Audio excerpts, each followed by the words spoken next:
tunapongeza, kazi ni nzuri, kiwanda chetu tumekiona, tunajivunia. Siku moja na sisi twende kwenye nchi za wenzetu ukiwa umebeba kitu made in Tanzania, yani nifike nikikute nchi nyingine katika supermarket, katika shopping mall made in Tanzania, inapendeza sana.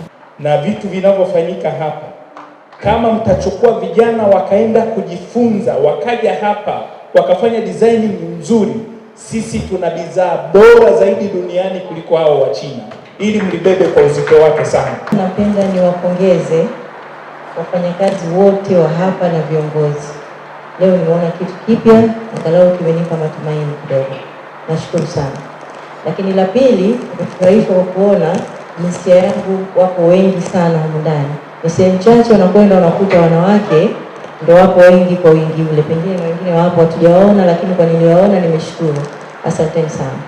Lakini kikubwa katika bidhaa zetu, Mheshimiwa Mwenyekiti, tunahitaji kutangaza. Tukitangaza vya kutosha, biashara ipo, na zao hili linalozalishwa hapa la kutumia ngozi kwa kweli lina soko kubwa sana nje ya nchi na ndani ya nchi. Ni swala la kujipanga tu vizuri. Kiwanda hiki kina uwezo wa kuzalisha hadi jozi milioni 1.2 za viatu kwa mwaka, soli za jozi milioni 2.1 kwa mwaka, bidhaa mbalimbali za ngozi kwa maana leather articles kama vile mikanda, mabegi, pochi, makoti kwa maana leather jackets na kadhalika zipatazo 184,500 kwa mwaka. Aidha, kiwanda cha kuchakata ngozi TANED kina uwezo wa kuchakata futi za mraba milioni 13 kwa mwaka. Mradi huu unatarajia kuajiri wafanyakazi wapatao 3,000 kwa ajira za moja kwa moja na ajira nyingine zisizokuwa za moja kwa moja 4,000.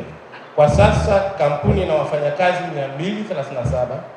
Mheshimiwa Mwenyekiti, mauzo yameendelea kuongezeka mwaka hadi mwaka kadri bidhaa za kampuni zinavyozidi kufahamika na kubalika sokoni.